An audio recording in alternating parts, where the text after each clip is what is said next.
A gente vê assim completo abandono, tá tudo muito vazio. E acho que o pior de tudo é que a gente não tem nenhuma perspectiva e esperança. Isso está ficando meio desesperador, ainda mais assim para mim, que estou no começo, porque eu não sei quando vai voltar, mas também não quero que volte a qualquer custo.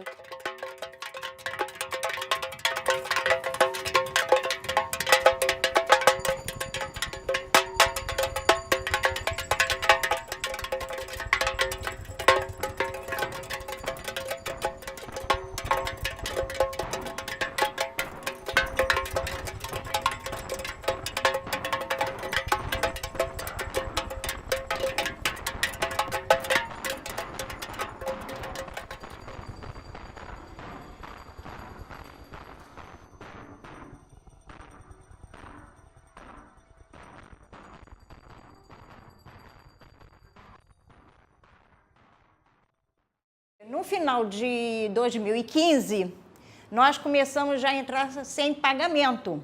O pagamento, nós só recebemos a metade do 13º e até o mês de maio nós não recebemos mais nenhum tostão. Trabalhamos de graça. A gente continua trabalhando, a gente continua pagando imposto, a gente continua fazendo tudo, mas não tem nada de retorno e vê o Estado numa crise danada e numa crise por responsabilidade, por terem dado, por exemplo, isenções de impostos a grandes empresas nos valores que manteriam o nosso hospital funcionando por décadas.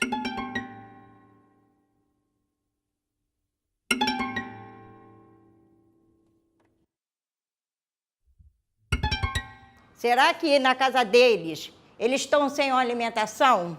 Não estão. Será que eles estão sem luz? Não estão. Quer dizer, eles têm o quê? Uma mordomia de carro, de casa maravilhosas e os faxineiros que servem para limpar um banheiro, que eles não vão em banheiro sujo, eles não sentam em uma mesa suja, nem eles vão para uma sala de aula suja. Depende dos faxineiros. Conforme eu sou, pela construir... Terceirizar mais serviços, terceirizar serviços de professores, terceirizar serviços de servidores administrativos, por exemplo, né? É isso que está em questão. E aí, quando você vê que o funcionário que foi mais oprimido e mais fragilizado durante a greve foi justamente o terceirizado, isso conta um ponto a favor para a nossa argumentação de que terceirizar não, pelo fato de que você diminui muito, né, a chance do trabalhador exercer seu direito pleno. Os funcionários da Construir deixaram de trabalhar e eles lidam com a limpeza, principalmente do hospital e da universidade. Então, era muito lixo para todos os lugares. Eu acho que isso faz as pessoas se tocarem mais do processo que está acontecendo. Porque, às vezes, quando rola greve dos professores, não necessariamente todo mundo tem consciência daquilo. Não sei até que ponto as pessoas realmente se sensibilizaram com a situação dos terceirizados, que eu acho que eram quem estava mais vulnerável na situação. Sua maioria de mulheres negras, periféricas, que não têm condições de sobreviver dignamente sem o salário. Eles estão aí meses sem receber. Uma vez uma paciente falou, ela trabalha aqui no Pedro Ernesto, e trabalha na parte da limpeza, eles procuram mais serviço de saúde com sintomas de ansiedade, né? Muito preocupado com a situação, moradores de favela, né? Preocupados em como que vão passar o mês, né? Será que paga, será que não paga? Vai para onde se você não pagar suas contas? Porque há quem pensa que na favela não tem contas para se pagar, mas tem contas para se pagar.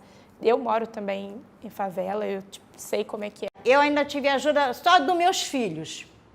E eu tenho que agradecer muito os alunos, que cada um deram um mantimento, foi ajuntando dali, ajuntando daqui.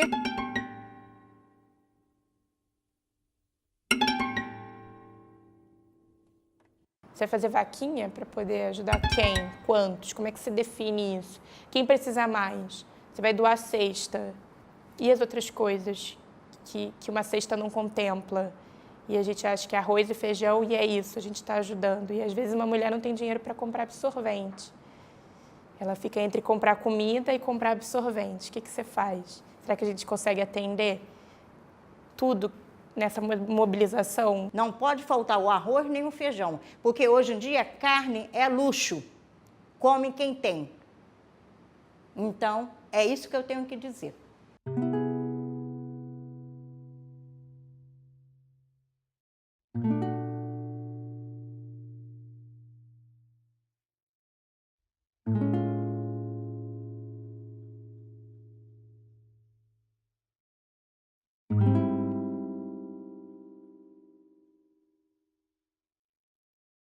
Agora, para frente, eu, graças a meu bom Deus, vou fazer 60 anos e vou já me aposentando. Eu só tenho que dizer o quê? Eu tenho pena das minhas amigas que vão continuar na luta e não sabem se vai conseguir ficar nessa firma que vai entrar. Que elas precisam.